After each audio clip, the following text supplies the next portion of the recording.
Hello, everyone. On behalf of Indian National Trust for Art and Cultural Heritage, INTACH, and the INTACH Conservation Institutes, I extend a very warm welcome to our distinguished speaker, Norma Barbacci from the USA, and everyone who has joined us for today's talk in the Conservation Insights 2020 lecture series. I'm Dr. Padma Rohila, Director, ICI Delhi. Now to introduce our speaker, Norma Barbacci is a preservation architect with over 30 years of experience in developing and managing preservation projects in Latin America, Spain, and Portugal. In 2020, Ms. Barbacci served as the Robert A.M. Stern Visiting Professor of Architecture at Yale University School of Architecture. In 2017, she established the Norma Barbacci Preservation Consultants, a private consulting firm specializing in preservation of international cultural heritage. From 2001 to 2017, she was a program director at the Pearl Monuments Fund, where she managed a portfolio of over 100 projects, which included envisioning and implementing comprehensive conservation and training programs at world-class monuments such as Easter Island in Chile, Teotihuacan and Monte Alban in Mexico, San Pedro de Andahuaylas and Chanquilo in Peru, and the Alhambra and Segovia Aqueduct in Spain. Prior to joining WMF, Ms. Barbacci worked as a preservation architect at Bear Blinder Bell Architects and Planners for 12 years as Senior Project Manager Associate and Studio Director. She received a BA in Architecture in 1983 from Carnegie Mellon University, Pittsburgh, PA, and she was awarded the AIA School Medal and Certificate from the Adams Fund for Excellence in the Study of Architecture. She received her MS in Historic Preservation in 1987 from Columbia University, New York, where she was awarded the Historic Preservation Thesis Award for a Master Design Thesis on the adaptive reuse of a medieval residential complex in Civita di Bernoggio in Italy. I'm sorry for the pronunciations if I've got them all wrong. The title for today's talk is Earthen Architecture in the World, a Valorization and Underestimation. Earthen architecture has been used in most of the world for millennia. According to the United Nations, between 15% and 17% of the world population live in buildings constructed of earth. This presentation makes a basic SWOT analysis of this type of architecture in an attempt to explain why this traditional construction technique, possessing many important qualities, has been underestimated, especially in the rural areas of Latin America, for all the wrong reasons. Before I invite Norma, may I please request all of you to mute your microphones. Please type in your name, organization name, and email address in the chat box, and also type in your questions. We'll be taking those right at the end of the talk. Thank you, Norma, for taking the time out for the presentation. Over to you now. No, thank you, Padma. It was really, like I said, my pleasure to be invited for this talk. So before I start, I would like to make a small clarification. I'm not a technical expert. I'm not a conservator. I'm a preservation architect. But like I said, I'm not an expert on the material, but I'm more of a fan or an advocate for it. And as part of my work at World Monuments Fund, as Padma mentioned, we supported the conservation of many earthen architecture important projects around the world, in my case, especially in Latin America.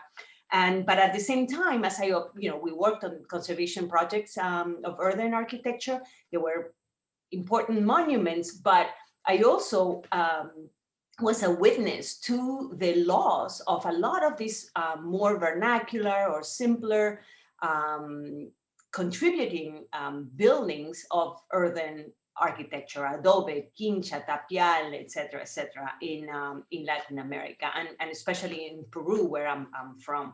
And I witnessed that a lot of this loss was caused, because of prejudice against the material or association of the material with poverty and so on and so forth, which I'll kind of go into during the lecture.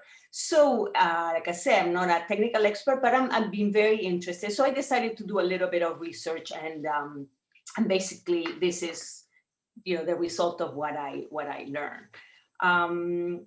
So as Padma mentioned, earth as a building material has been used because of its abundance and accessibility pretty much all over the world successfully, from Afghanistan to Argentina or from Kerala to Chile for millennia.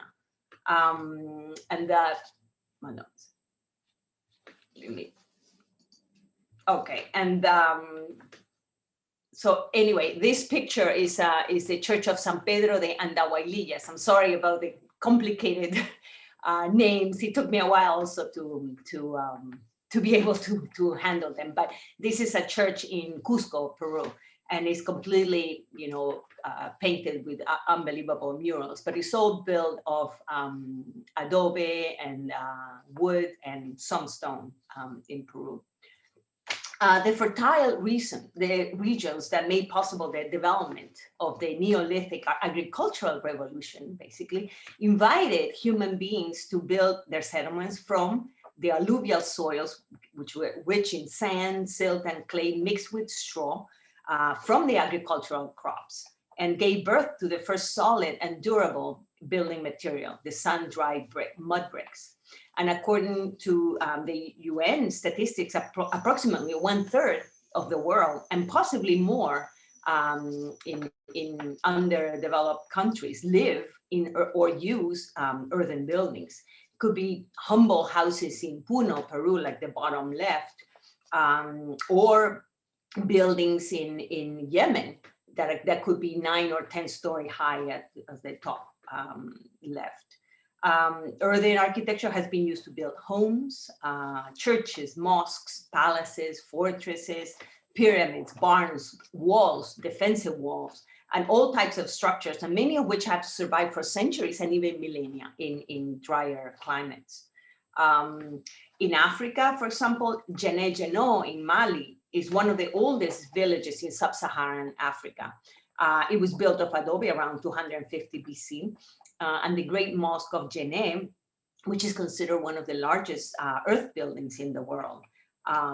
In southern Morocco, the Berbers developed an earth architecture known as kasars or castles, which consist of a wall and a very dense enclosure located on the edge of arable land, which is considered a model for bioclimatic adaptation in agriculture, in architecture.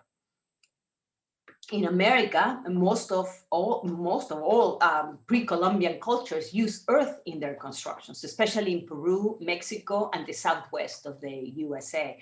But also in all those regions where hot and dry weather favor the use of this material. I mean, I saw a site in Guatemala in a rainy area that was built of earthen architecture. It's the site of Caminal Huyu right in the heart of Guatemala City.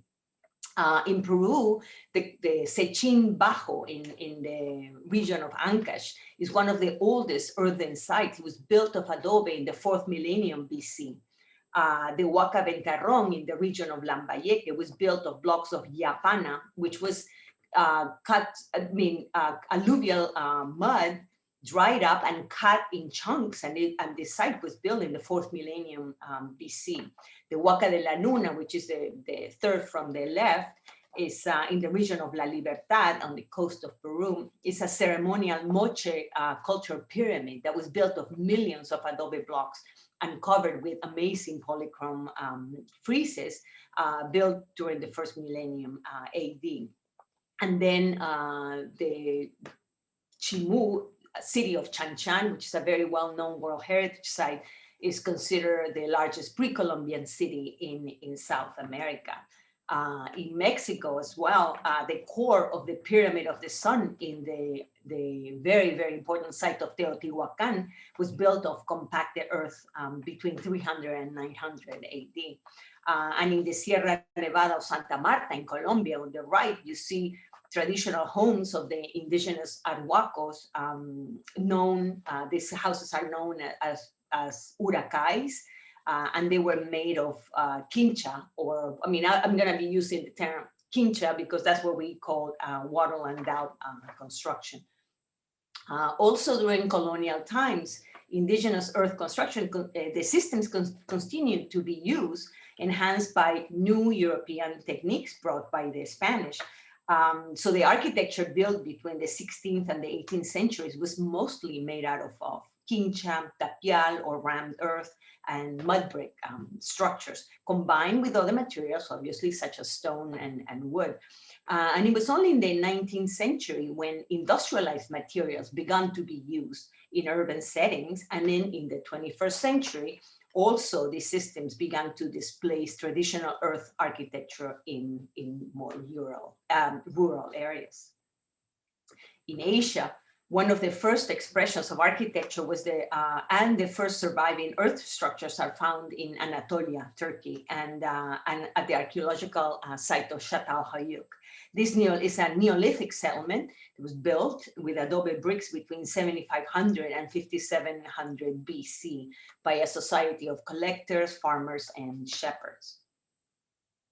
In China, the first structures of the Great Wall were built of earth almost 3,000 years ago. And in the Fujian province, there are thousands of rammed earth structures built by the Hakkas between the 12th and the 20th century, and they're known as Tulu or Tolos. Those are round structures you see on the right. In Japan, earth construction, there's an earth construction system known as Tsuchikabe, which basically means mud wall, and it consists of a combination of clay, earth, and sand, and rice straw used from the 7th century on the construction of temples, palaces, and houses. And since the highest threat to traditional Japanese wooden architecture is fire, the Tsuchikabe became a very popular system in the country as a fireproof system. It's basically the Japanese version of our quincha construction. In India, as you all know, there are several traditional earthen typologies, including the Bunga from Gujarat, the mud and timber architecture of Ladakh, or the Chutiyu from Andhra Pradesh. Apparently, there are 74 million homes built of earth in India. In Europe, some of the oldest settlements located in Thessaly in Greece were built of mud bricks, wattle and dow and stone as early as the 7th millennium BC. In Italy, the first Etruscan temples, as well as the first monuments of the Roman Republic between the 4th and 3rd centuries BC, they were constructed of adobe. Vitruvius, in his 1st century BC treatise on architecture, discusses how to protect mud bricks, although he was not very keen on the use of quincha or wattle and down. And while in the Iberian Peninsula, earth construction techniques introduced by the Romans were later improved by the Arabs. During medieval times, earth was used as fill in wooden constructions, and between the 15th and 19th centuries, the rammed earth or terre plissée technique was widely used in France and was especially popularized in Paris by the architect Francois Cointreau in the 18th century. In the Middle East, the regions of the Mediterranean Levant, which today include Lebanon, Syria, Palestine, Israel, Jordan, and parts of Iran and Iraq, were the cradle of great ancient cultures which excel in the art of earthen construction since the 8th millennium BC. And in Iran, the predominant construction system from prehistory to the present is earth. In Yemen, the city of Shibam, known as the Manhattan of the desert, has adobe buildings, like I mentioned before, of 8, 9, 10-story high, dating back, some of them almost 1,600 years ago. And so the universal value of earthen architecture is evident. And obviously it deserves recognition, protection, and conservation by the international community. In 2011, approximately 10% of the UNESCO World Heritage Sites were earthen monuments or sites, and 25% of the list of World Heritage in danger was made up of this type of construction, threatened by floods, earthquakes, industrialization, urbanization, modern construction technologies, disappearance of traditional construction practices, etc. For these reasons, UNESCO established the World Heritage Earthen Architecture Program with the objective of improving the conservation and management of earth architecture in the world. Now, the following strengths, weaknesses, opportunities, and threats, or SWOT analysis, will attempt to explore the reasons why, earthen architecture possessing such good material quality, such longevity as a construction technique, and such wide geographical distribution is really underestimated in many parts of the world, with a particular focus in Latin America. So to start with the strengths, earth is an ecological material. Since it is natural, it does not have to be industrially transformed. It does not require transportation, since it is pretty much everywhere. And it is completely recyclable and does not generate waste during its construction or at the end of its useful life. It is also economical, and its construction and maintenance techniques are relatively simple and do not require complex knowledge or equipment. Therefore, it is accessible to almost every nation in the world. Also, if it is well built and receives continuous maintenance, it can be resistant even against earthquakes and floods.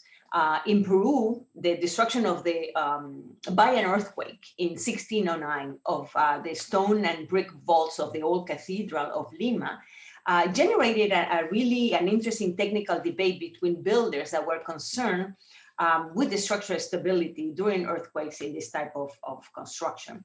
And this debate resulted in the proposal of the use of a new construction system of greater lightness and flexibility, such as vaults made of earth with cane frameworks. And also proposed a reduction in the height of the walls and the increase of their thickness. And these recommendations proved to be very effective in the coldest hours of the night. Also, despite recognizing that the adobe-built enclosures are warmer than those of stone or metal, these residents indicated that if they had more money, they would replace the adobe with brick, since this is a material used in the city and therefore associated with a higher economic stratum.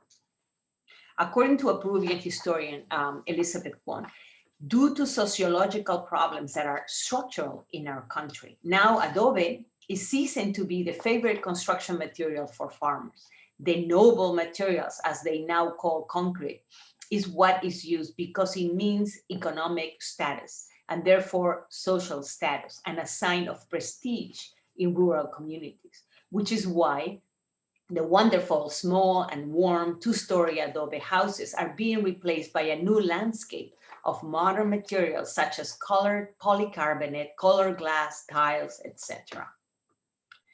In India, the outcome of a survey conducted by the World Bank between 2016 and 2018 to understand the factors favoring or limiting earthen construction as an alternative to low-income housing suggests that image was the key barrier against a wide acceptance of traditional earthen houses, which are linked to poverty.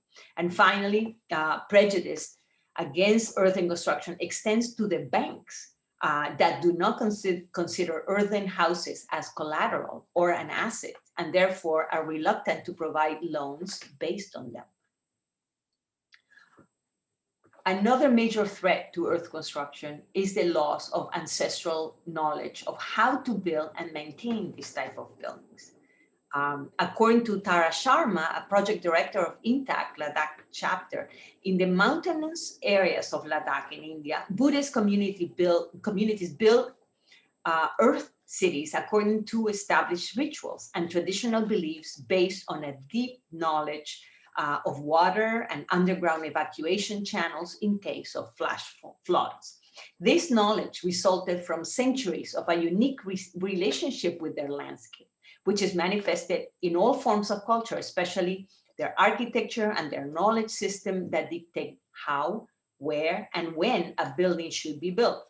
It was this knowledge based on a very long experience that functioned as an informal planning and building guidelines and permitted a relatively sustainable life cycle. Furthermore, the traditional Tibetan calendar, followed by most Buddhists, dictates when houses should be repaired every year.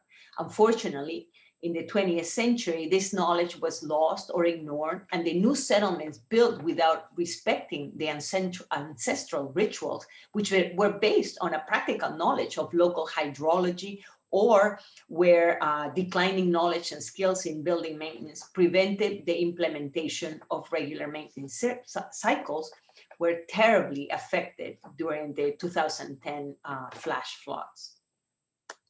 In the Argentine Northwest, near the Quebrada de Humahuaca, which is a World Heritage Site, the transfer of knowledge of how to choose the earth, prepare it, let it sleep for several days, spread the straw, prepare the area, cut the adobe, let it dry and stack it, is all part of a daily work of family life, passed along with other tasks such as preparing the land to sow the seeds, spinning the wool to weave the blankets, or shelling corn to prepare food. It is these costumes and daily tasks, particular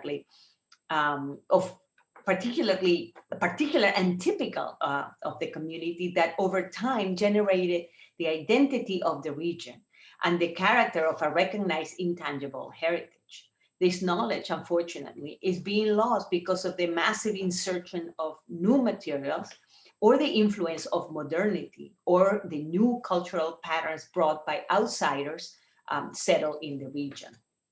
In Chile, Christian Heinzen, regarding his work at the Altiplano Foundation in the region of Arica and Parinacota, says that when somebody arrives in a community there asking who knows how to work with earth, most likely no one will respond.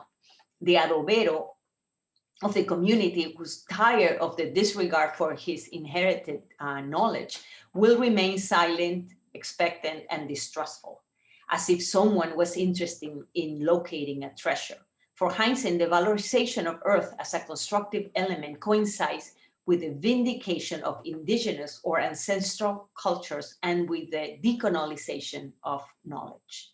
In Latin America, for the most part, earthen architecture construction is not taught in technical schools or universities, and there are not enough norms and regulations written, and it hardly appears in the books of structures or technology. Now, the lack of preventive conservation is a symptom of the loss of the culture of maintenance in general, but it especially affects earthen construction because of its susceptibility to water and earthquakes. In several examples mentioned before, we saw that many of the collapses caused by seismic movements occur in structures that had not received proper maintenance. The cumulative effects of earthquakes require constant maintenance. Otherwise, it eventually results in partial or total collapse. And as I mentioned, earthen construction can offer a habitat for insects and invasive vegetation, but only when riddled with cracks and holes. A well-preserved adobe or rammed earth wall can be as much or more sanitary than a concrete or brick wall. And then inappropriate interventions. Most of the damage in earthen structures is caused by interventions carried out with incompatible criteria and materials, applied with the goal of reinforcing or improving the material or its design. Many times, when an earth structure deteriorates, some builders accustomed to iron, concrete, lime, and cement decide that the solution is to incorporate these types of materials to give it solidity.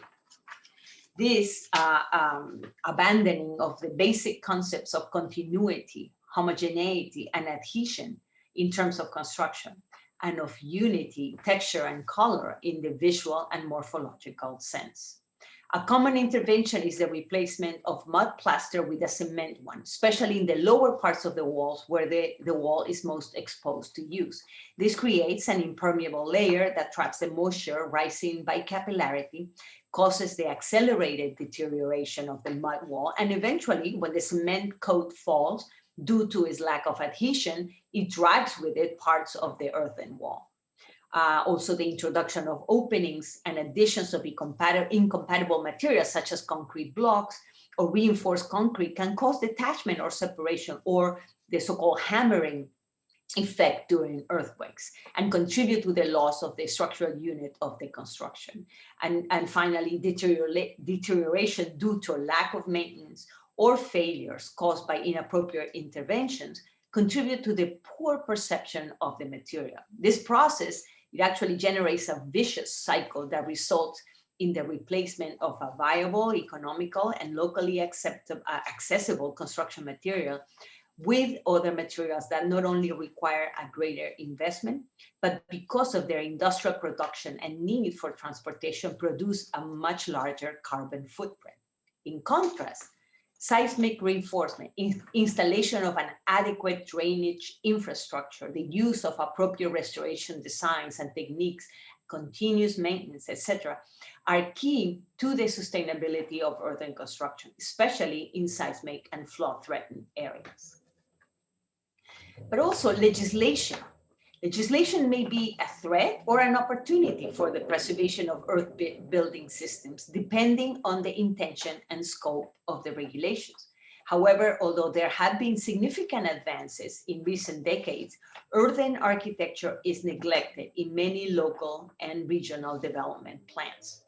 In Argentina, although adobe is still used as a construction material, it is illegal in several regions, especially in seismic areas. However, 10 or so years ago, environmentalists, architects, and civil engineers started researching alternative construction techniques with low environmental impact using earth, straw, cane, and waste materials. And this work resulted in the adoption of public ordinances that enable, regulate, and promote these types of construction in several cities.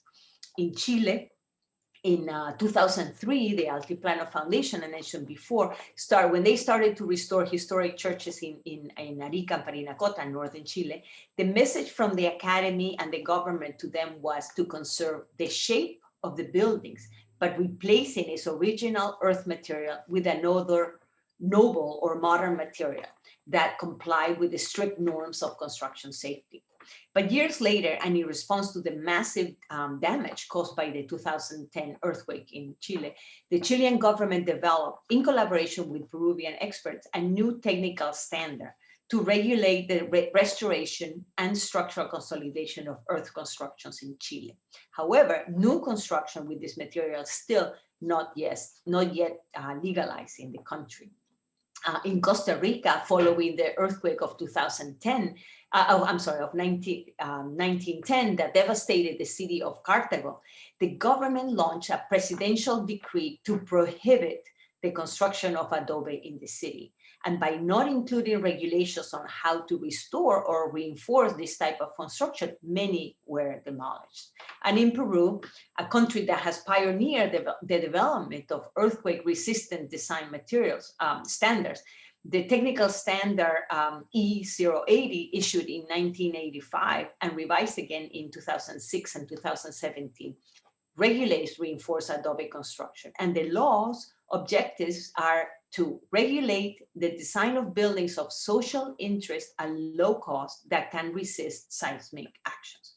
And now this Peruvian standard, I understand, has served as a direct or indirect basis for other technical regulations in the world, such as in India and Nepal. And in terms of preservation of earthen architecture, natural processes dictate that perishable construction materials such as earth, wood, and paint be consumed by the sun, rain, bacteria, insects, or violently decimated by earthquakes, hurricanes, or torrential rains. In other words, conservation goes against the dynamic of nature itself. To these natural threats, which must add those anthropogenic, such as wars, development pressure, architectural fashions, and unfortunately, ignorance and corruption. Construction methods now considered traditional, such as earthen architecture, were the results of decades or centuries of trial and error processes, through which the combinations of material and constructive details that proved to be the best and most appropriate to the local needs and conditions survived. Architecture converted into heritage remains architecture, and therefore its construction logic remains an important factor in its preservation. The processes of architectural creation continue during the useful life of the structure, as well as changes in the needs and tastes of users, the availability of new materials, or the disappearance of others. Some historical challenges worsen or new threats need to be addressed. Built heritage is a living subject whose preservation is not governed by the same rules as movable or museum heritage. A basic principle in the conservation of any constructive typology is to use materials and technology compatible with those that it was built of. And this principle is even more important in the case of earthen architecture. Incompatible interventions, such as concrete or brick additions in earth constructions, often produce negative results, such as in the city of Bam in Iran, razed by the 2003 earthquake, or in the Cusco Cathedral, destroyed by the 2007 earthquake, or in the gingerbread houses of Haiti, affected by the 2010 earthquake. Furthermore, constant maintenance is key in the long-term conservation, especially in earthen construction. Some important examples of participatory maintenance mentioned before were the Great Mosque of Djenné in Mali and the Royal Court of Tiebele in Burkina Faso. These traditions, which constitute an intangible heritage in itself, not only help to preserve the material cultural heritage, but they also contribute to the generation of economic resources through cultural tourism. However, in the spirit of this, I don't know what these red lines are, but it's very appropriate. But however, the spirit of this shared or communal work dedicated to the conservation of monuments that are of great importance to the community should also be applied to the maintenance of houses, deposits, or fences built of earth. It is this vernacular, self-constructed, common and utilitarian architecture, which is an integral part of many cultural landscapes, that is most threatened and in danger of disappearing. Its culture is current preservation by neglect cannot be sustained for much longer. And now some conclusions.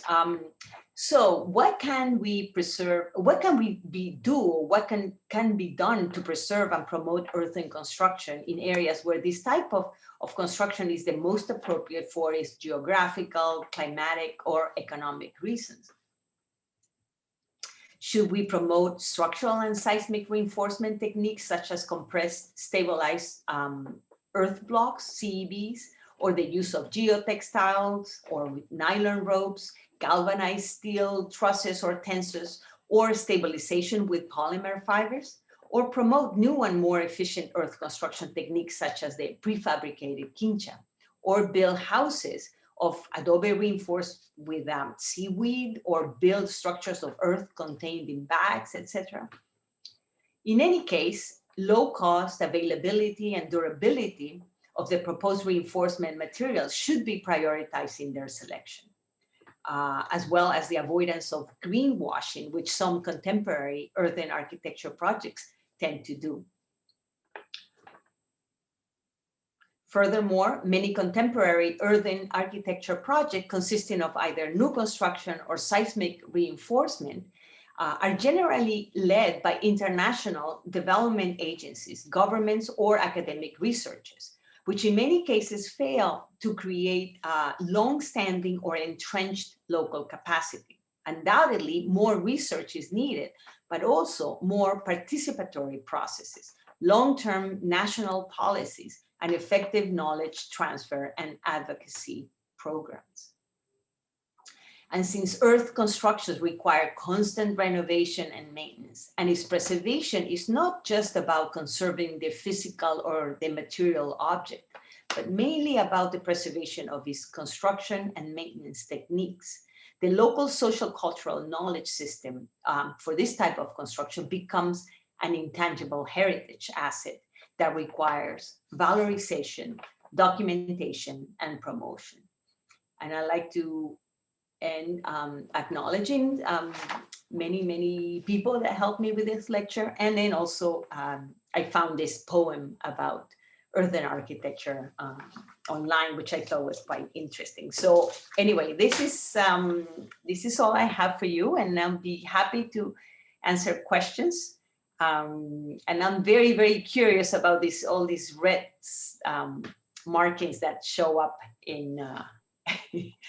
Thank you, Norma. I think it's whiteboard. Somebody has not disabled the whiteboard. So while they were moving the cursor, I think they pressed it.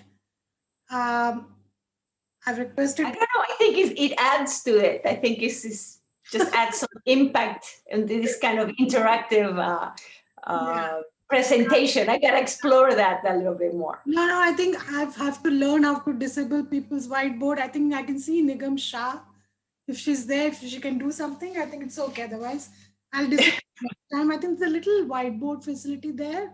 So if you touch the pen and you go about moving your cursor, I think it just... Right. Somebody went very creative. But anyway.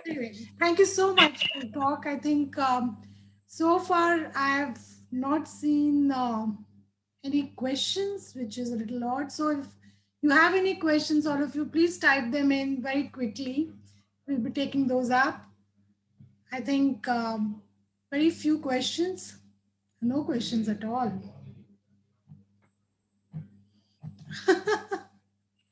I think the talk was well explained, and I think people just don't have any further questions on this. That's fine. And I see somebody is asking to suggest some books or reading. Yeah. Actually, I have, because when I was doing the research, a lot of this came from different articles and a couple of different books. So I have in the paper that I will submit, I have a long list of bibliography, and it's really a growing subject. There's a lot of information out there. And like I mentioned before, even though it's especially in Latin America, where I'm from, there's not a whole lot of training on the subject, but it is getting better. It's increasing. So I would be very happy to share this. And somebody asked if they could communicate, and I'll be very happy if you want to share my email. Let me. Yeah, that will be nice if you can type in your email. People. Sure, I will do that to everyone. So I'll be more than happy. More than happy. Have any questions? Please do type them in. That's Norma's email ID and barbacci@gmail.com. Sorry, Norma, I think no questions. That's well, I see one sent privately from my friend Judy Jacob, who you know. Okay. Oh yeah, Judy. So she just sent it private, but she said all the buildings you showed us were beautiful. Do you have a favorite? Okay. Well, I have many favorites. I mean, and one of the ones I showed, like probably the second slide, is the Church of San Pedro de Andahuaylillas in Cusco, and that's one of my favorites.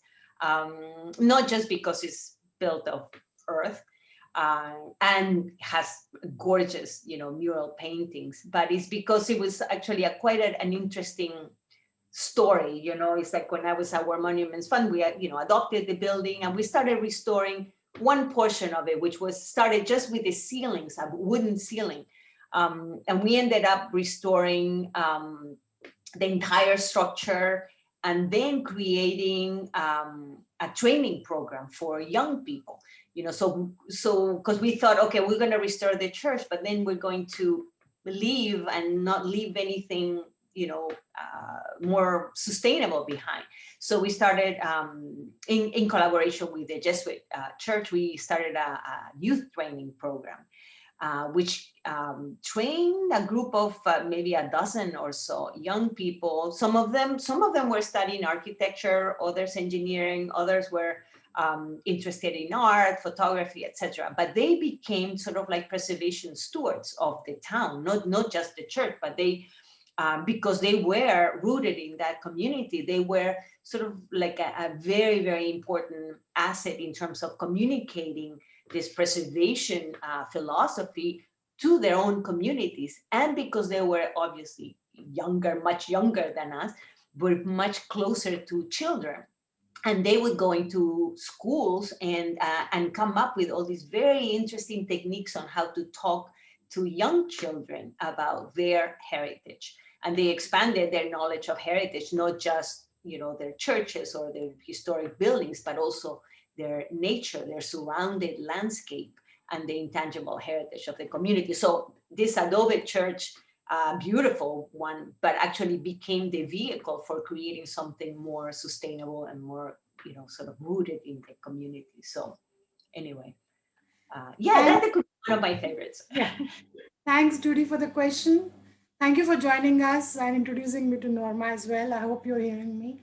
I have, maybe it's not exactly conservation, but I was just thinking when it comes to World Heritage sites and the whole question of preservation of original material and this for Adobe architecture and Northern architecture, I'm sure the norms need to be relaxed because if you're maintaining structures made by so many years old and made by, there is a question of maintenance and of course the original materials would not be lasting for so long as per the thing. So is there a different set of norms when it comes to this architecture?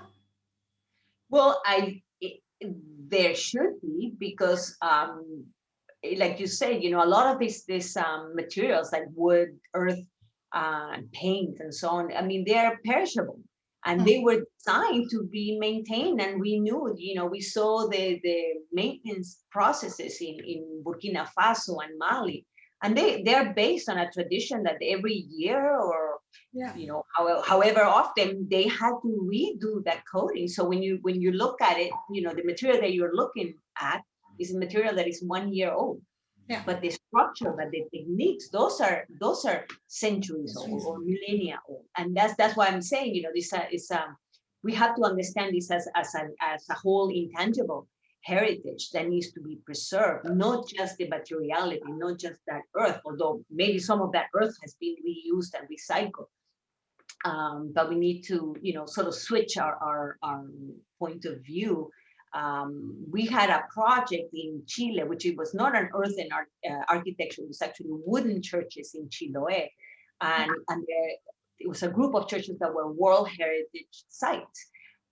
But they were built by, local communities that knew how to build ships and so on. So it's that techniques of woodworking that were preserved through centuries, because the local people actually, through this what they call a minga, which is a sort of community work, they preserved these churches, because every time there was a little problem, somebody from the community would come and replace that part, and they didn't need outside contractors or somebody to come and fix their churches. But once they became World Heritage, some of these processes started to be modified, or people were kind of prevented to be more hands-off, because now it had to go back to the Council of Monuments or whatever.